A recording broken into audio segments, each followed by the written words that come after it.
Thank you. So we are in our last week of our February theme, Radical Connection.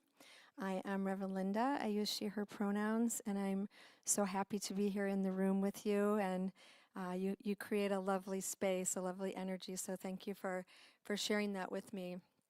And our February book, The Divine Matrix by Greg Braden, it's a little bit of preaching to the choir because he's saying a lot of the same things that we already talk about all the time, but he's saying it in a different way. And I think it's always really helpful to hear things different ways. And early in the book, he shares about hiking in a remote canyon in New Mexico, and he met a Native American wisdom keeper along the trail. And this wisdom keeper shared a story with him. And I'm going to try to share it in the same way that Greg Braden shared it in the book. So the wisdom keeper said, "A long time ago, our world was very different from the way we see it today. There were fewer people, and we lived closer to the land.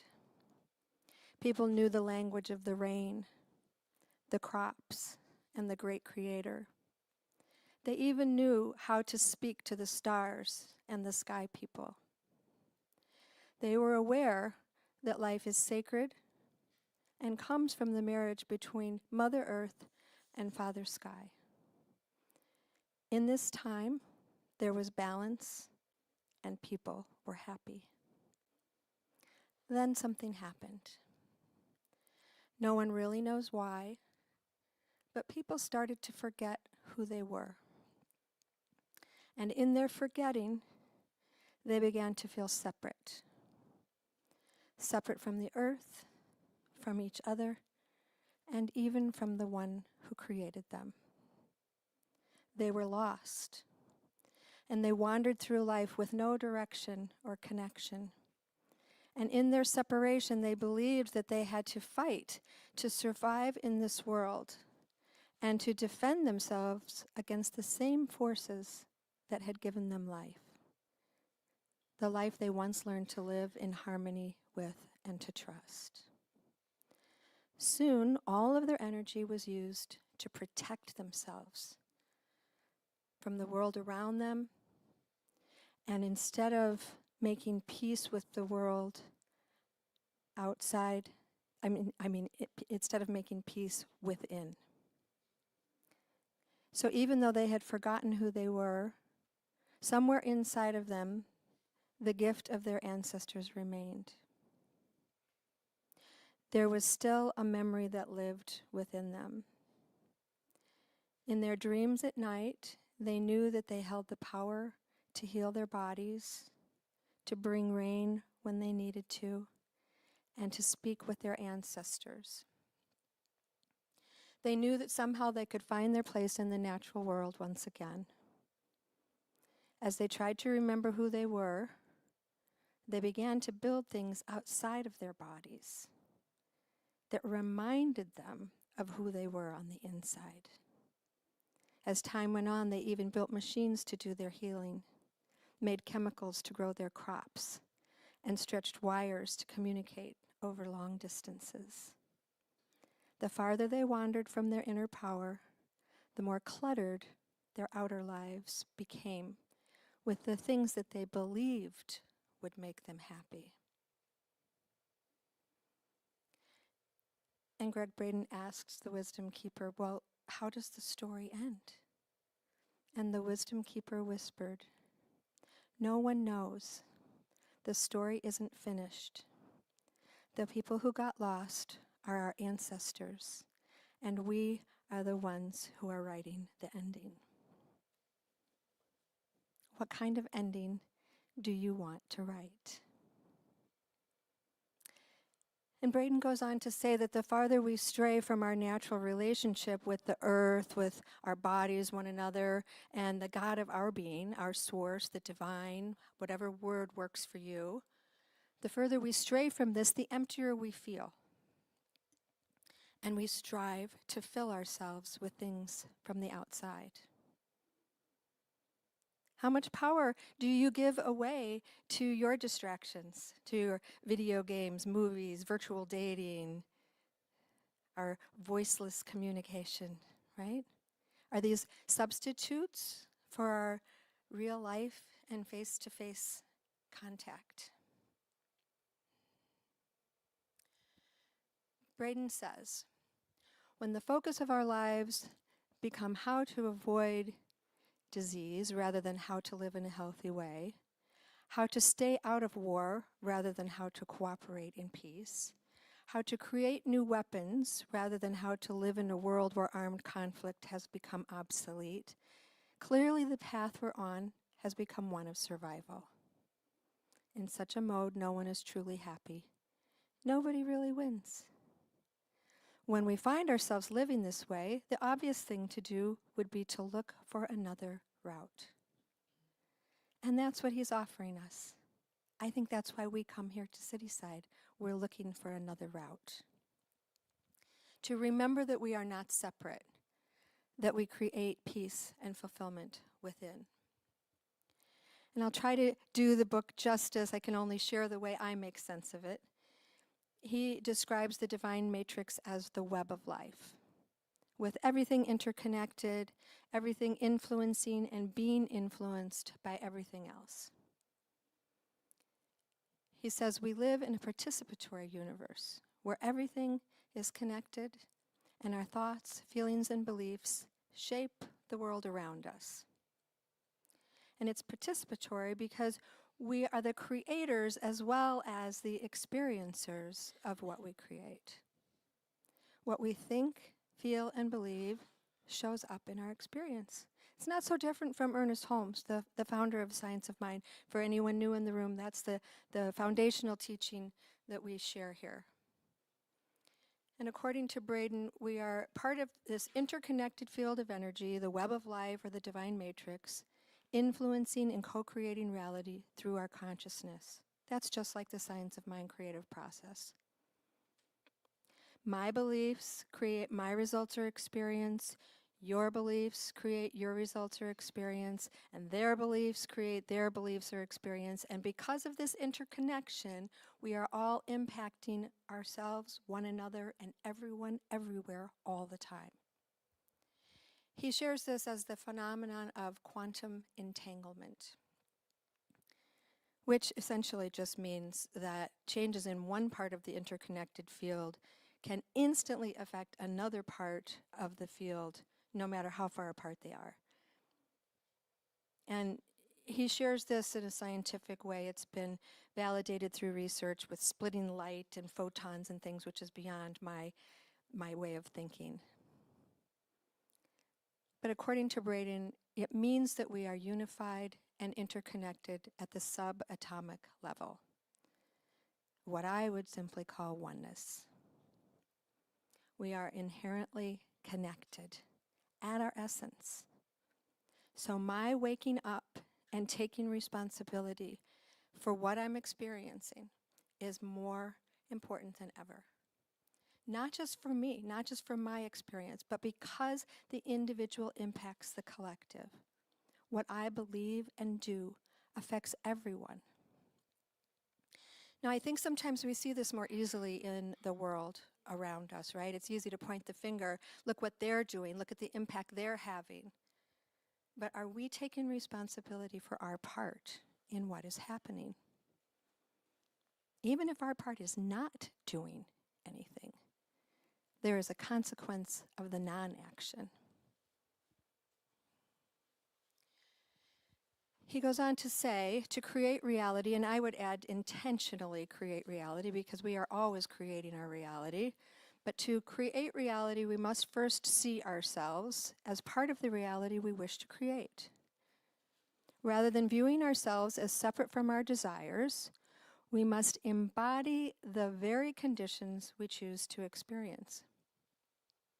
So, do you ever find yourself looking out here for fulfillment? Anybody? Do you get seduced by what you think someone else has going on? I mean, especially in the world of social media, right? So much comparison, fear of missing out, thinking they have something you want, something you may not be able to have. We are living in a time where more than ever it feels like us against them. There's competing, othering, and I believe this stems from believing that, or the fear that there's not enough. Not enough for all of us. We think somebody else is going to get it instead of us. So imagine this. You're applying for a job and you really want the job. It's almost like your dream job. But you're going through the requirements and you're writing your letter to align your credentials with what they're looking for, and you're sort of pumping up your experience and qualifications to match what they need. And you realize your colleague, who is also looking for a job, is actually a perfect match for this position. What do you do? Do you center in love? Do you know and trust that there's enough for everyone? And from that vibration of love, do you reach out and say, hey, I think this job is perfect for you? Or do you contract and hope they don't apply for it?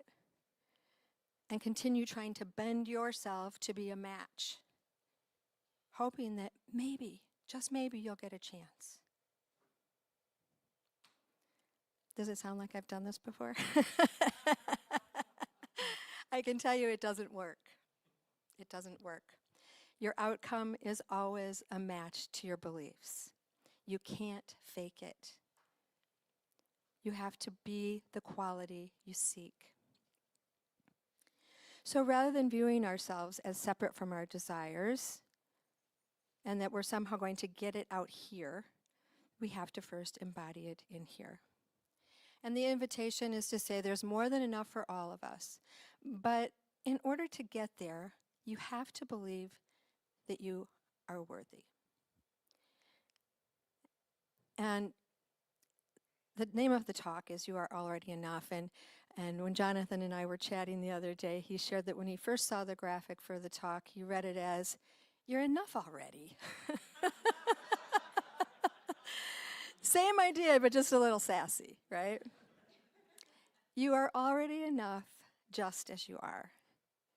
When we align with our innate wholeness, with our divine enoughness, we shift from that lack to abundance. Instead of pushing against or forcing, we co-create with the universe. We can move effortlessly. And we understand that the higher vibration emotions like gratitude, joy, and love are powerful signals to what Braden calls the divine matrix. So when we're in the high vibration of trusting there is enough, feeling gratitude, walking through life in joy and in love, we are signaling to the universe, which responds as a mirror reflecting what we are putting out. When you know you are already enough and live from that energy, not just believing it, but really feeling it, the universe responds accordingly. And Ernest Holmes in The Science of Mind says, you already have within you a potential for greatness. You do not need to become something different. You only need to recognize and accept the divine nature that already exists within you. So you are not separate from God, life, the divine, whatever your word is. You are a channel through which this divine intelligence expresses itself. When you recognize your divine nature, the creative power of the universe flows effortlessly through you. We can let go of the striving, the struggling, the controlling, the bending, the manipulating, right? Because when we're contracted and in lack, afraid that someone else is going to get our share, we're like putting a crimp in the hose, right?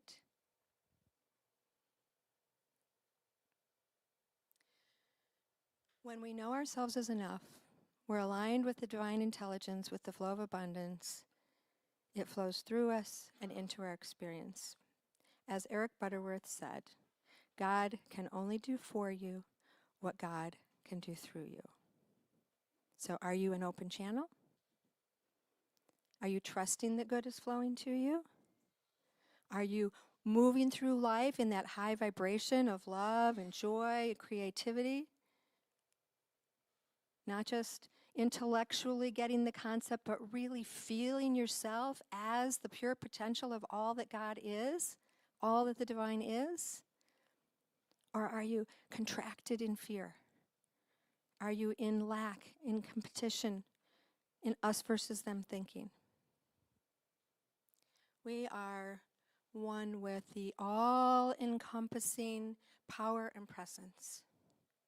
This interconnected field, as Braden calls it. So we live and move and have our being in it. Whether you call it God, Spirit, the divine matrix, there are no words that can contain it. It is infinite possibility. It is pure potential. It includes everything that could ever be. And we are the channels through which it expresses. Are you open and allowing? Or are you grasping from fear? When you know your enoughness, you're aligned with the consciousness of the infinite, the consciousness of the divine. This can't occur from the same consciousness that has you gripping and striving or trying to control. When you are aligned with your divine enoughness, you are already enough. And there's always enough of everything. You're enough already. So the invitation here is to get right with yourself for your own good and for the impact that you make in the field of interconnection, for the impact that you have on everything else. From the 7 Spiritual Laws of Success with Deepak Chopra, he says there is no separation between you in this field of energy. The field of pure potentiality is your own self. And the more you experience your true nature, the closer you are to the field of pure potentiality. So the more you align with the field of pure potential, the more you experience yourself as enough. And the more you experience yourself as enough, the more you are aligned with that pure potential. It's an exponential experience. We can practice. So the reading that was shared today from the Divine Matrix, relatively just a few people creating a new program in consciousness can make a huge difference in the outcome of our collective reality. The key is that someone must do it first. That's each of us. One person must choose a new way of being and live that difference in the presence of others so that it can be witnessed and sealed into the pattern. We're being invited to stand up against or for, not, I don't want to say against, let's say for the good, for the power, for what's possible, right? And not just step back and allow things to be in a way that we're not comfortable with. It's our responsibility to step up. In doing so, we upgrade our programs of belief and send consciousness the blueprint for a new reality. We've seen this principle work many times, from Buddha, Jesus, and Muhammad to Gandhi, Mother Teresa, and Martin Luther King Jr. Numerous individuals lived a new way of being in the presence of others, even within the very consciousness that they chose to change. We get to do this. Ernest Holmes said, life is like a mirror and will reflect back to the thinker what he thinks into it. And similarly, Braden says the divine matrix is neutral and simply reflects back to us. It's not a new idea, right? Some ancient traditions also believed that by looking at the hurt and fear we experience in relationships, we master the patterns that allowed the hurt and the fear to be there in the first place. And this reflection of relationships is the path to awakening. So when you have a challenge or a struggle in a relationship, it's not to go, I'm not having any more relationships. It's to lean into the discomfort, to do our work, to see what's there for us. We awaken through relationships. It's easy to practice in a spiritual bubble. It's when we bump up against this stuff that we get to know more about ourselves, that we are pointed back to the divine. Braden shares 5 mirrors of relationships. Our interactions with others reflect back to us what we've created in our beliefs. And if we're willing, we can gain insights into the way we are seeing the world, the filter through which we're looking. It is through relationships that we begin to heal our wounds. Sometimes it's obvious and sometimes more subtle. In the book, he says it's by spending time with others that they become the triggers for just the right emotions and feelings at just the right times to help us heal our greatest hurts and deepest wounds. From the greatest betrayals of our trust to our most desperate attempts to fill our emptiness, everyone shows us something about ourselves. And it always provides opportunities for self-awareness, healing, and pointing us back to the divine. We are one with the divine. We are already enough.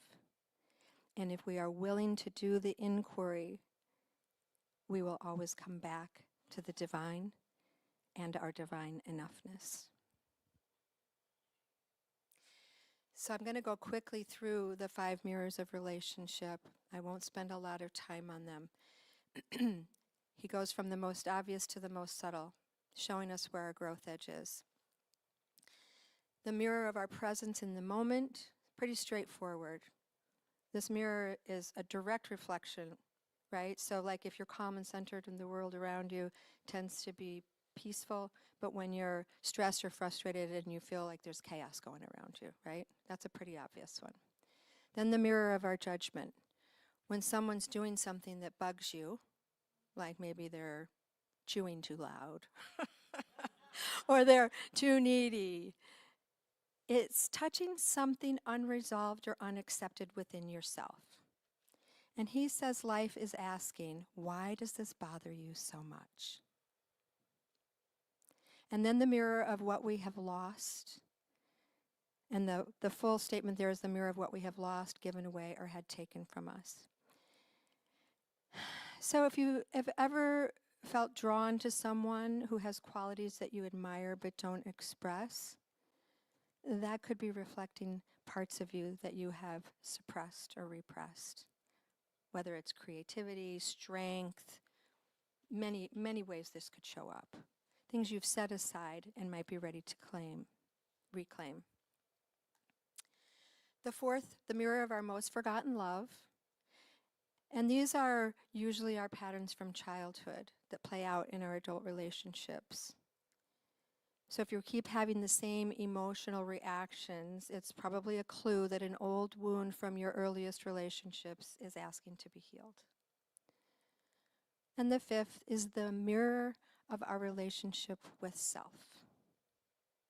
How people treat you can be a powerful reflection of how you treat yourself. If you find yourself surrounded by kindness and respect, you're likely giving that to yourself. But if you feel unseen or unworthy, ask yourself how you are valuing yourself. So whether it's through the use of these mirrors as tools or through other spiritual practice, our relationships are tools for personal growth and healing. And by healing ourselves and recognizing our inherent wholeness, we can influence the world and contribute to the transformation of collective consciousness. When I do my work, it impacts the collective field. So I'm going to take us into some practice. If you want to come give me a little underscore, thank you, Greg.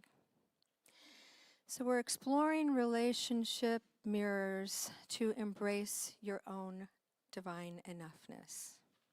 And I invite you to get settled in your seat.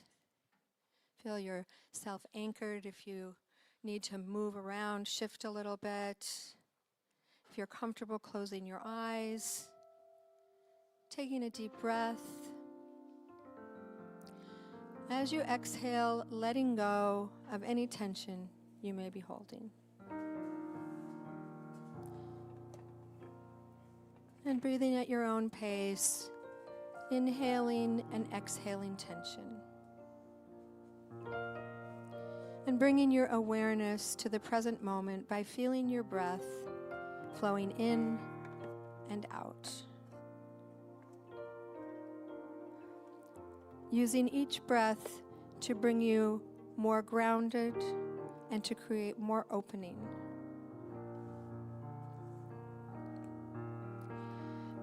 Silently affirm, I am open to receiving insights that reveal my wholeness and divine enoughness. I am open to receiving insights that reveal my wholeness and divine enoughness. Remembering that the reflection of relationships is a path to awakening. Bring to mind a relationship that feels emotionally charged, or one where you often feel triggered. This could be a partner, a family member, a neighbor, even a political figure. He says, even if you have sworn off relationships, then you have to be in relationship with that. So allow the image of this person or relationship to come into your awareness without judgment. Ask yourself, what emotions arise when I think about this person? What patterns of behavior do I notice in our interactions?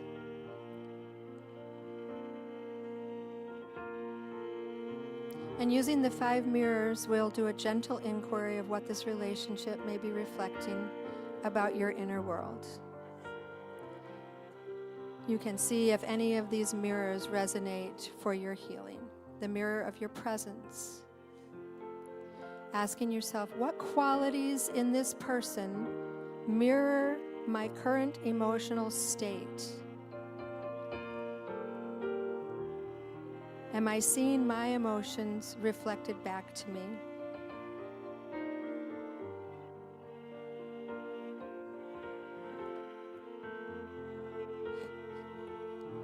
The mirror of judgment. Are there traits in this person that I judge or resist?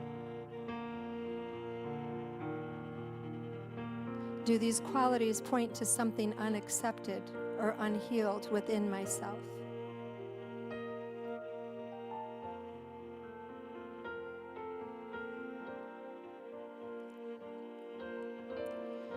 The mirror of what is lost. Is this person expressing a part of me I have lost or suppressed? What qualities do they embody that I want to reclaim?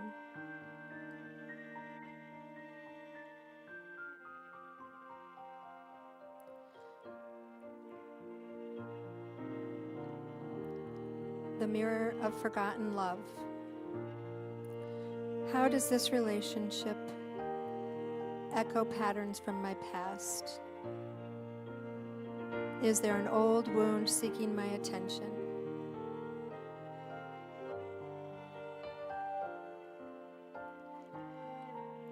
The mirror of relationship with self. How is this person reflecting the way I treat and view myself? Are they showing me where I feel unworthy or unseen?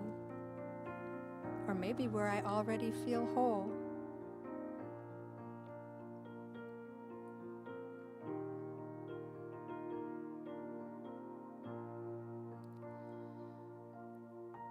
Now let's take a moment to bring some compassion to whatever has surfaced. Perhaps envisioning yourself with a nice warm light as a symbol of your worth and divine enoughness. Maybe imagine even giving yourself a hug, giving yourself some love. And I invite you to silently affirm, I embrace all parts of myself with love and acceptance. I allow my relationships to reveal and reinforce my divine enoughness.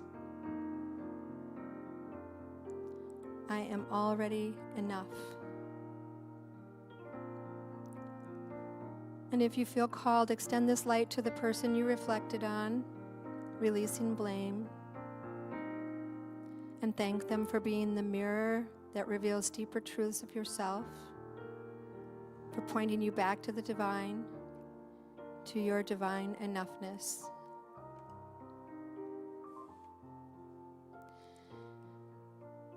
And using relationships as a path to awakening, recognizing your wholeness. This personal transformation ripples outward, contributing to the healing of collective consciousness. Every step that you take towards self-love and acceptance elevates the consciousness you wish to see reflected in the world. Let us breathe life into this idea, that every step we take towards self-love and acceptance elevates the consciousness that we want to see reflected in the world.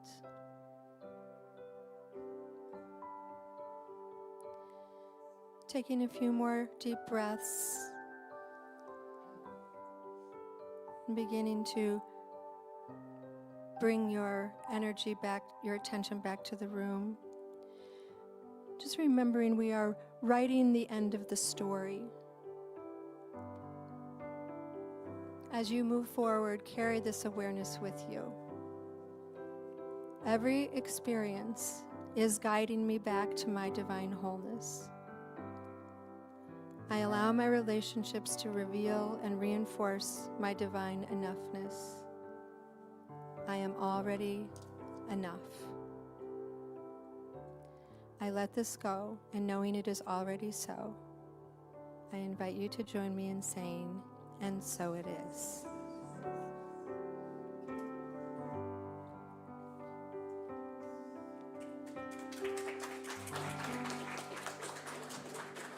Thank you, Reverend Linda.